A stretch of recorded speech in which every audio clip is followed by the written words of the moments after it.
പവനപുരേശന്റെ ശ്രീലകത്തായിരുന്നു പൊന്നുണ്ണിക്കണ്ണനെ കണ്ടുകൂപ്പാ. ചമ്രം പടിഞ്ഞങ്ങിരിപ്പൂ Madhavan കളഭചാർത്തിൽ മോദമോടെ.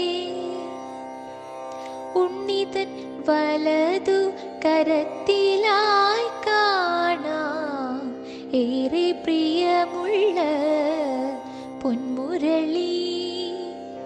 Kingini കോണകം കാൽത്തളകൾ മുല്ലമുട്ടുമാല്യം വളയമാല്യം.